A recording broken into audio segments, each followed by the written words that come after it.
welcome po sa ating online midweek service sa Christian Life Ministry. And together po, we declare na God is our salvation, God is our healer. Amen.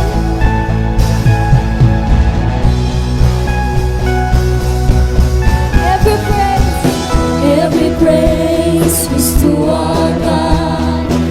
Every word of worship is one accord. Every praise is to our God. Sing hallelujah. Sing hallelujah is to our God. Glory hallelujah is to our God. Every praise is to our God. Every praise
We praise you and we honor you, Panginoon. Nasa kahit nasan man kami, Panginoon, na lugar ngayon, patuloy, Panginoon, nakikilalanan ka namin bilang isang Diyos na aming tagapagligtas, na ikaw ang Diyos na nagtubos sa aming mga kasalanan. At karapat dapat ka, Panginoon, na purihin, dakilaan sa aming kalagitnaan ngayon. Hallelujah. We worship you, Jesus. We praise you, God.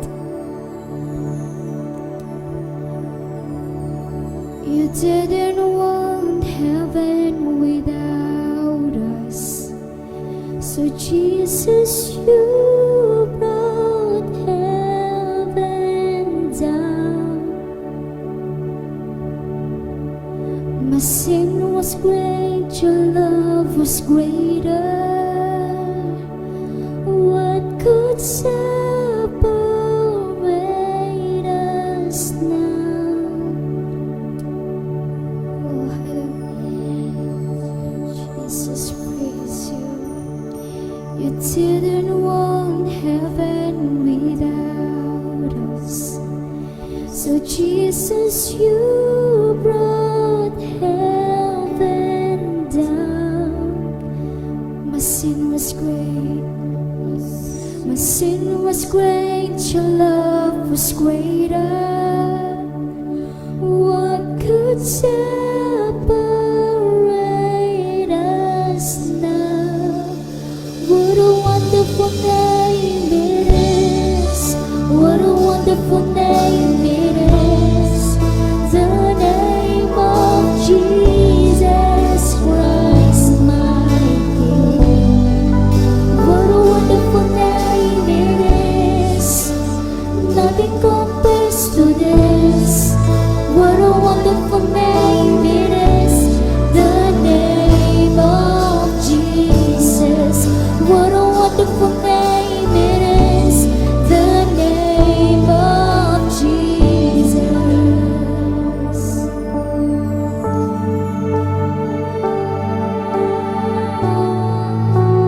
We sing the praise,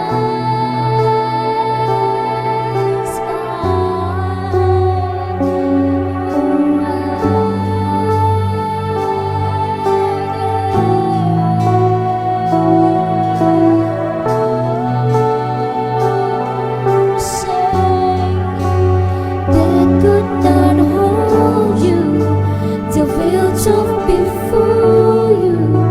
You silenced the voice of sin and grave. The heavens are roaring, the praise of your glory. For you are raised to life again. You have no rival, you have no equal. Now and forever, God, you reign. Yours is the kingdom, yours is the glory, yours is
worship you and we adore you, Panginoon, sa aming kalagitnaan ngayon.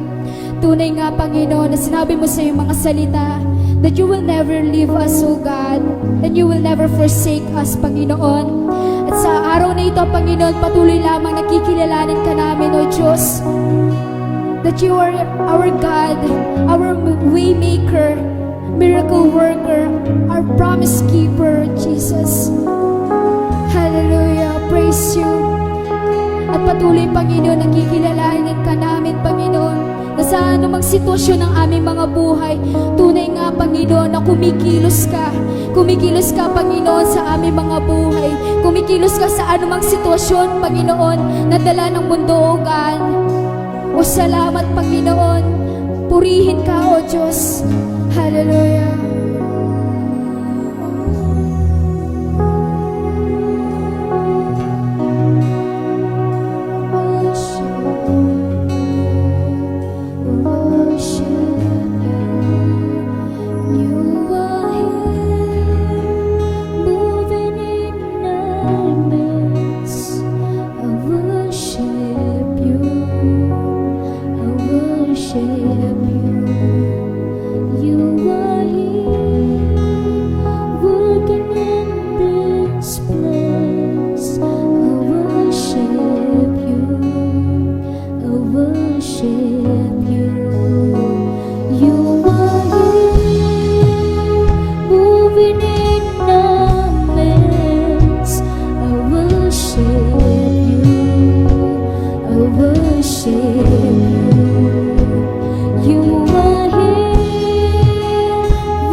Miracle worker, promise keeper, light in the darkness, my God, that it's who you are. Sing, waymaker, miracle worker, promise keeper, light in the darkness, my God, that it's who you are. You are here, you are here, touching every heart. I worship you, I worship you. You are here, healing every heart. I worship you, I worship you. You are here, turning lives around. I worship you, I worship you. You are here, mending every heart. I worship you, I worship you. We sing, waymaker, miracle worker, promise keeper, light in the darkness, my God, that it's who you are. Waymaker, miracle worker, promise keeper, light in the darkness, my God, that it's who you are. We say, waymaker, miracle worker, promise keeper, light in the darkness, my God, that it's who you are. Waymaker, miracle worker, promise keeper, light in the darkness, my God, that it's who you are. That it's who you are. That it's who you are. That it's who you are. That it's who you are. That it's who you are. That it's who you are. That it's who you are. That it's who you are. Even when I don't see it, you're working. Even when I don't feel that you're working, you never stop working. You never stop working. Even when I don't see it, you're working. Even when I don't feel it, you're working. You never stop working. You never stop working. Even when I don't see it, you're working. Even when I don't feel it, you're working. You never stop working. You never stop working. Even when I don't see it, you're working. Even when I don't feel it, you're working. You never stop working. You never stop working. You never stop working. You never stop working. You never stop working. You never stop working. You never stop working. We make a miracle worker, promise keeper, light in the darkness, my God, that is who you are. We make a miracle worker, promise keeper, light in the darkness, my God, that is who you are. Lord, we make a miracle worker, promise keeper, light in the darkness, my God, that is who you are. We say we make a miracle worker, promise keeper, light in the darkness, my God, that is who you are. We make a miracle worker, promise keeper, light in the darkness, my God, that is who you are. We make a miracle worker, promise keeper, light in the darkness, my God, that is who you are. That is who you are. That is who you are. That is who you are. That is who you are. Oh yes, Jesus. Oh, you never stop working, Panginoon, behind the scene, oh God. Hindi man namin nakikita, Panginoon, but you're still working in us, oh God. At sa araw na ito, Panginoon, sa salita na mahihayag, patuloy, Panginoon, na kumilos ka, na magrema, Panginoon, ang lahat ng mga salita na ibibigay mo sa aming mga puso ngayon, Panginoon. O patuloy, Panginoon, purihin ka, O Diyos. Sa anumang sitwasyon, Panginoon, ang tiwala namin, Panginoon, ay para lamang sa iyo, Panginoon. Oh, hallelujah, Jesus. We praise you. Oh, tanggapin mo, Panginoon, ang aming walang hanggan na papuri, walang hanggang pagsamba sa iyo lamang, Panginoon. In Jesus' name we pray. Amen. Amen. Jeremiah chapter 20, beginning at verse 7. Yahweh, ako'y iyong hinikayat at naniwala naman ako. Higit kang malakas kaysa sa akin, kaya ikaw ay nagwagi. Pinagkatuwaan ako ng lahat at maghapon nila akong pinagtatawanan. Tuwing ako'y magsasalita at sisigaw ng karahasan, pagkawasak, pinagtatawanan nila ako at hinahamak, sapagkat ipinapahayag ko ang iyong salita. Ngunit kung sabihin kong kakalimutan ko si Yahweh at hindi na ako magsasalita para sa kanyang pangalan, para namang apoy na naglalagablab sa aking kalooban ang iyong mga salita.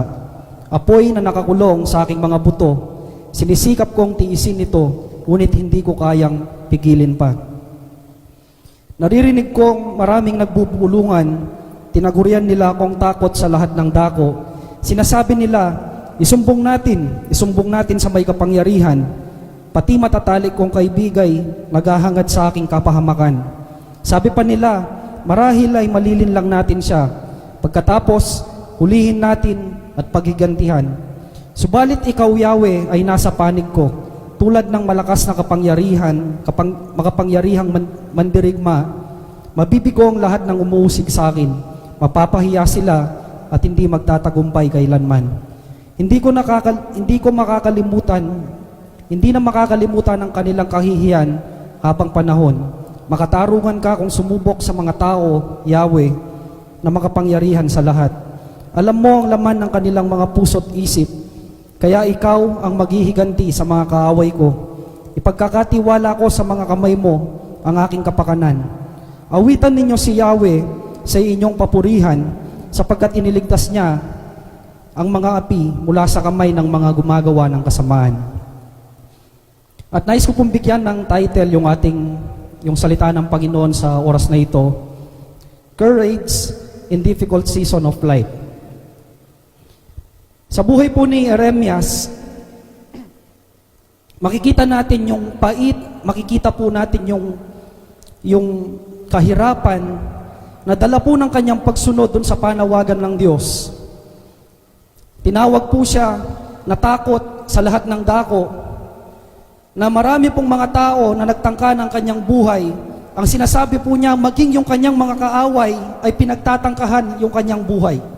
At makikita po natin na kakaiba yung kanyang panawagan, sapagkat sa isang panawagan na ganito po kabigat yung isang gagawin ng isang mananampalataya o isang lingkod ng Diyos, makikita po natin sa kanyang buhay yung pait, at dumating po sa punto yung discouragement ay patuloy po niyang naranasan sa kanya pong buhay. At sa atin po, minsan dumarating sa ating buhay yung mga panahon o kalalagayan sa buhay natin na nakakaranas din po tayo ng gantong kalalagayan.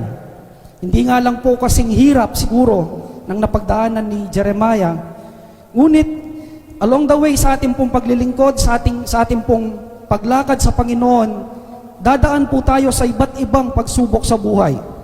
Dadaan po tayo and dumarating po sa punto na minsan mararamdaman po natin na para bagang nadi-discourage po tayo, pinanghihinaan tayo ng loob, dala po ng mga sitwasyon na ito sa buhay natin. Ngunit makikita po natin sa kanya, sa buhay niya, na kahit dinaanan po niya yung mga ganitong kalalagayan, nandun pa rin po yung kanyang pagpapatuloy dun sa kanyang panawagan sa Panginoon. Hindi po siya tumigil, bagamat marami po siyang mga katanungan sa kanyang puso. Marami po siyang katanungan sa Panginoon na minsan hindi naman po niya natatanggap yung mga katugunan. Ngunit makikita po natin na sa kabila ng mga ganitong klaseng kahirapan na pinagdaanan po niya physically, spiritually, emotionally, mentally, talagang naapektuhan po yung buhay niya. Makikita po natin sa buhay niya that even a faithful servant of God, pwede po siyang ma-discourage. Dumarating sa punto na para bagang ginawa mo na yung lahat ng kaya mo, pero wala pa rin nangyayari. Dumating po sa punto na para bagang nag-ensayo naman, pero yung resulta, negatibo pa rin. Sa mga magulang po na ginawa na yung lahat sa kanyang anak, pero naging rebelde pa rin. At makikita po natin na yung katotohanan ng buhay po natin, dadanasin po natin yung panghihina ng loob. Kaya kailangan po nating makita, paano ba nalampasan ni Jeremias yung ganitong kalalagayan sa kanya pong buhay. At sa atin din po bilang isang mananampalataya o bilang isang lingkod ng Diyos, paano po tayo makakaangat? Paano natin iaangat yung ating pananampalataya at pagtitiwala sa Panginoon sa mga ganito pong sitwasyon ng ating buhay? Ang ginawa lamang po niya, naging tapat lamang siya sa Panginoon. Makikita po natin dun sa verse 7 ng chapter 20. Ang sabi po niya, "You deceived me, Lord, and I was deceived. You overpowered me and prevailed. I am ridiculed all day long. Everyone mocks me." Makikita po natin doon na pinahayag lamang niya yung kanyang nararamdaman sa Panginoon. At sa kanya pong salita na makikita po natin sa buhay ni Jeremias na ano ba yung nararamdaman po niya na hindi po niya pwedeng ipahayag sa tao, hindi po niya pwedeng sabihin yung kanyang kalalagayan sa tao, wala po siyang mapagkatiwalaan sa panahon na yon. Ngunit makikita po natin na ano po yung kanyang relasyon sa Panginoon na nagdala po kay Jeremias para dalhin po niya yung kanyang kalalagayan sa Diyos. At makita rin po natin sa ating buhay na sa bawat kalalagayan, makikita po natin na pwede po nating asahan ng Diyos, pwede po natin siyang tawagan, pwede po nating dalhin yung ating kalalagayan sa Kanya sa pamamagitan ng ating pong pananalangin. At kahit ano po yung pagdaanan natin, ang mahalaga pa rin yung relasyon po natin sa Diyos. Relasyon na kung saan alam po natin na willing na makinig ang Diyos, anuman po yung ating sitwasyon, at alam po niya yung motibo ng ating mga puso. Ano pa po yung mga makikita po natin kay Jeremiah, na sa kabila po ng pinagdadaanan po niya, tapat pa rin po siyang sumunod, nandun pa rin yung kanyang obedience sa Panginoon. Ang sabi po dun sa verse 9 ng ating pong binasa, "But if I say, I will not mention His word or speak anymore in His name, His word is in my heart like a fire shut up in my bones. I am weary of holding it in. Indeed, I cannot." Tignan po natin, dumating sa punto na gusto na niyang talikuran yung kanyang pagkatawag sa Panginoon. Napagod po siya for some reason sa lahat ng napagdaanan po niya. Gusto na po niyang kalimutan at talikuran yung kanyang panawagan sa Diyos. Alam niyo po, sa mga marami pong lingkod ng Panginoon na dumarating sa punto na ganito sa kanila pong buhay. Na minsan, instead na tumanggap po sila ng encouragement sa tao, discouragement pa yung kanilang matatanggap. At marami pong mga lingkod ng Diyos, hindi lamang sa mga ganitong kalalagayan sa mga iba't ibang iglesia, na ang tangi pong daladala na lamang nila yung kanila pong, para po sila makapagpatuloy sa Panginoon, yung kanilang panawagan sa Diyos. Ito po yung nagbibigay sa kanila ng sense of urgency para magpatuloy sa Panginoon. And despite po ng ganitong kalalagayan, makita po natin na nandun pa rin yung pagsunod po ni Jeremias sa Diyos. Sabi po niya, "Pinipigilan ko na hindi na magsalita, hindi na ipangaral ang iyong salita. Ngunit para namang itong apoy na naglalagablab sa aking mga buto, at hindi ko kayang pigilan ang aking bibig sa pagsasalita." Alam po ninyo, ang makikita po natin, na kapangyarihan ng Diyos ang nananahan sa Kanya para gawin po niya yung panawagan ng Diyos sa kanyang buhay. Ang sabi po ni Warren Wiersbe, "The work of the ministry is too demanding and difficult for a man to enter it without a sense of divine calling. Men enter and then leave ministry usually because they lack a sense of divine urgency. Nothing less than a definite call from God could ever give a man success in the ministry." Yung pagkatawag po ng Panginoon, ito po yung nagbibigay ng lakas ng loob sa atin para magpatuloy sa hamon ng buhay. Kahit saan po tayo tinawag ng Diyos, ang mahalaga pa rin po, nandun yung ating pagsunod sa Kanya. Hindi po mahalaga kung ano yung sitwasyon, ano yung kalalagayan natin. Ang mahalaga, nandun po ba tayo sa kalooban ng Diyos at sinusunod po natin yung nais niya sa ating mga buhay. Pangatlo pong punto na gusto ko pong bigyan ng pahalaga sa oras na ito, remember that the Lord is with us. Alalahanin po natin na sa bawat kalalagayan po, sa bawat krisis, pagsubok man yan, makikita po natin na nandun ang Panginoon at kasama po natin siya. Sabi po dun sa verse 11 ng Jeremiah, sabi po niya, "But the Lord is with me like a mighty warrior. So my persecutor will stumble and not prevail. They will fail and be thoroughly disgraced. Their dishonor will never be forgotten." Ito po yung pagkakataon na na-realize po ni Jeremias na hindi po siya nag-iisa. Kasama po niya ang Panginoon na tumawag sa kanya. Isang Diyos na makapangyarihan, ang sabi po niya, meron akong kasama na parang isang magiting na mandirigma na nasa kanya pong tabi. At hindi po siya matatalo hindi po siya kayang talunin ng kanyang mga kaaway sapagkat higit na makapangyarihan ang Diyos na tumawag po sa kanya. At ito po yung makikita po natin na ang Diyos minsan sa ating kalalagayan ng buhay, minsan tinatanong po natin siya kung bakit pinagdadaanan natin yung mga bagay na ito, mga sitwasyon o kalalagayan sa buhay na minsan nagbibigay po ng pahirap sa atin. Minsan nagkakaroon po tayo ng katanungan sa Panginoon dun sa mga pinagdadaanan po natin.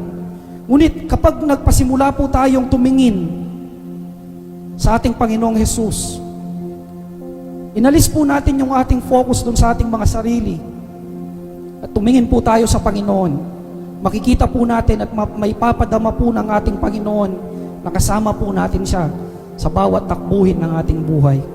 Hindi po niya tayo iniwan, hindi po niya tayo pinabayaan. Ganito po katapat yung Diyos na tumawag sa bawat isa po sa atin.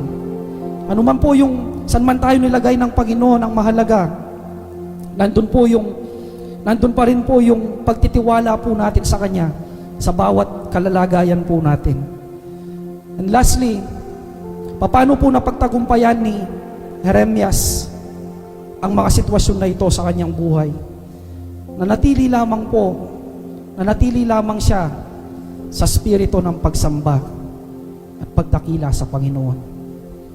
Sa mga panahon na tayo po'y nawawalan ng pag-asa, panahon na iniisip po natin na hindi na po natin malalampasan yung mga sitwasyon, mga kalalagayan sa ating harapan, ang mahalaga lamang po, katulad po ng sinasabi niya, ang sabi niya dun sa verse 13, "Sing to the Lord, give praise to the Lord. He rescues the life of the needy from the hands of the wicked." Makita po natin na yung encouragement po ni Jeremiah na manatili po tayo dun sa spirito ng pagsamba, na sa bawat kalalagayan kapag nandun po tayo sa presensya ng Panginoon, papalitan po niya yung ating pong perspective dun sa mga bagay na minsan nakala po natin wala na tayong pag-asa, pero pag nandun po tayo sa presensya ng Panginoon, mararamdaman po natin na yung ating pag-asa ay buhay, sapagkat buhay ang ating Panginoong Jesus. Ang pinakamahalaga lamang po sa ating buhay bilang isang mananampalataya, yung ating katapatan sa Diyos. Darating po yung panahon, darating yung kalalagayan po sa buhay na yung sabi po ng salita ng Panginoon, ang mundong ito at lahat ng bagay sa mundong ito ay mawawala po. Ngunit ang mananatili lamang ang salita po ng Panginoon. At ito po yung dapat nating panghawakan na sa bawat panahon ng buhay, manatili po tayong tapat sa Panginoon. Ang Diyos na tumawag po sa atin, hindi po niya tayo iiwanan.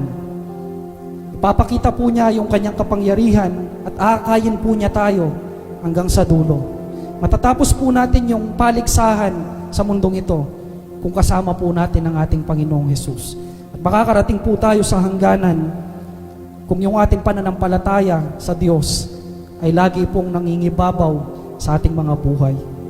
Sa oras pong ito, inanyayahan ko po ang bawat isa na sa ating pong kalalagayan sa mundong ito, marami po tayong pagdadaanan, marami pong mga sitwasyon na mahirap. Mga lingkod man po yan ng Diyos, ginagamit yan sa kanyang ministeryo. O maging yung mga tao po na hindi pa tumanggap at kumilala sa Panginoon. Ito po yung pagkakataon natin na tignan po natin ang kayang gawin ng Diyos sa ating mga buhay. Panghawakan po natin ang kanyang mga salita. Ang mga lingkod ng Diyos, kung paano po niya inakay, aakayin din tayo ng Panginoon hanggang sa dulo. Bago po tayo manalangin, awitin po natin ang awiting ito at ipahayag po natin ang ating pagtitiwala sa Diyos, yung ating pananampalataya sa Kanya sa pamamagitan ng awiting ito.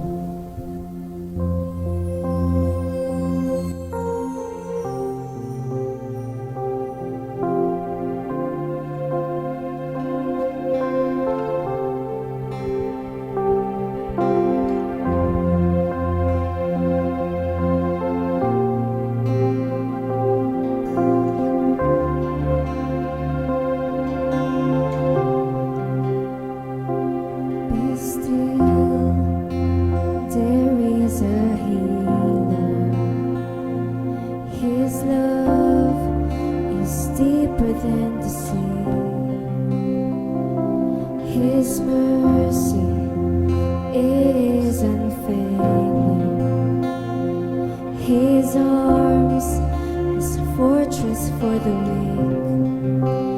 Let faith arise.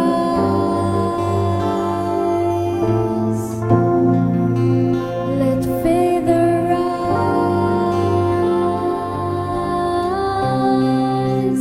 I lift my hands to believe again. You are my refuge, you are my strength. As I pour out my heart, these things I remember. You are faithful, God, forever.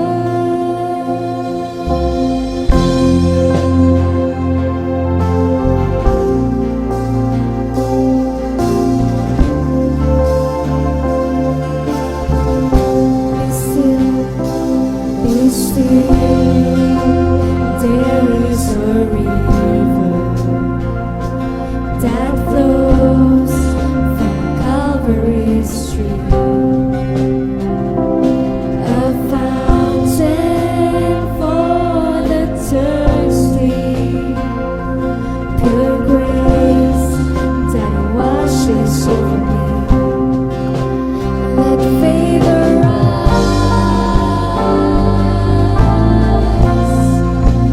Let faith arise.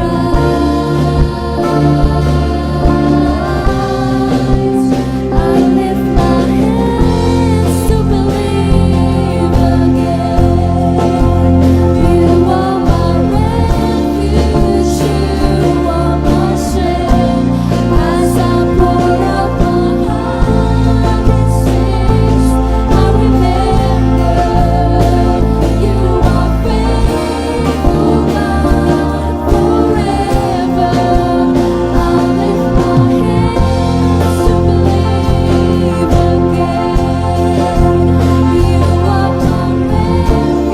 refuge,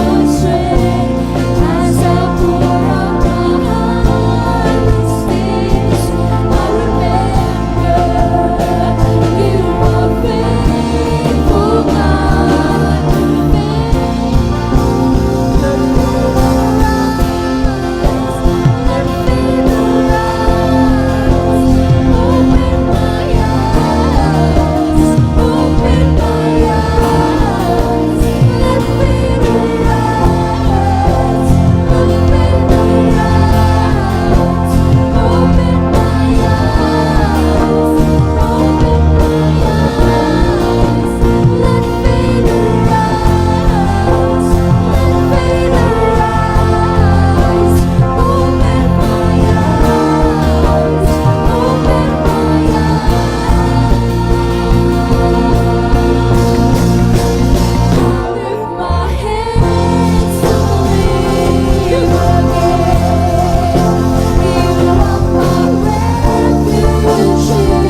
are my strength. As I pour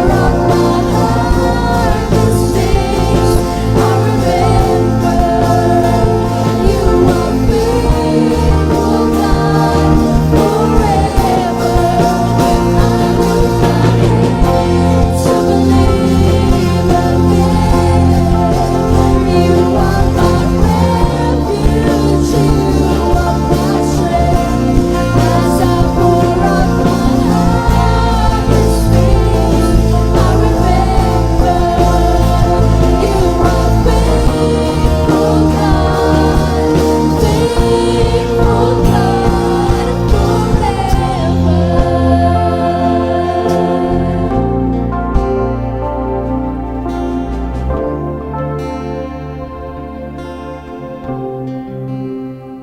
Panginoon, alam po namin na mananatili kang tapat sa aming mga buhay.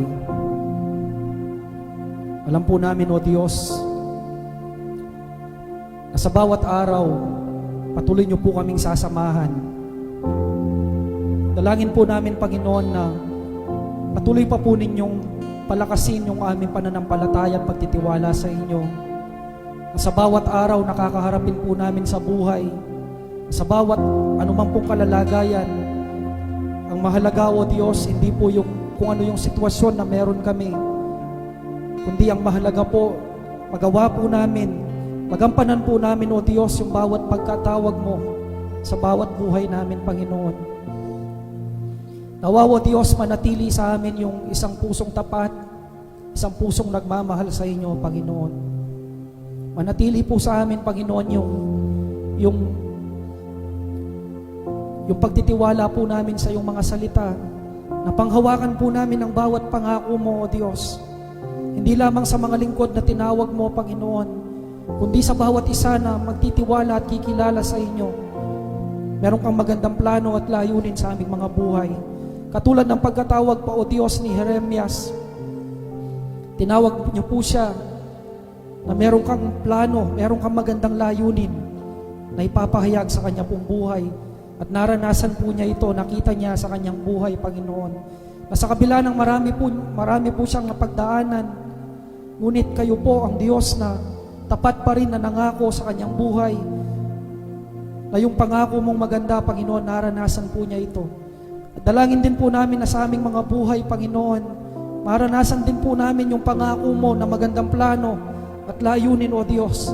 Makita po namin, O Diyos, na Ikaw na tumawag sa amin, isang Diyos na makapangyarihan sa lahat.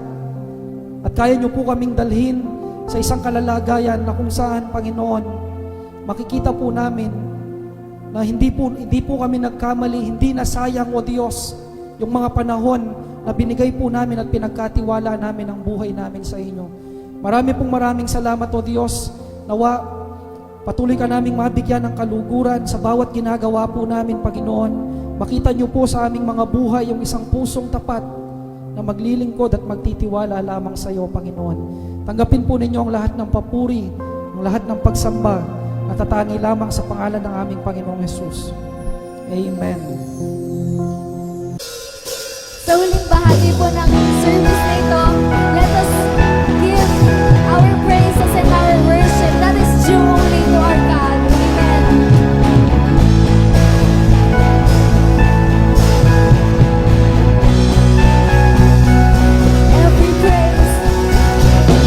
Every praise is to our God. Every word of worship with one accord. Every praise is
bless everyone.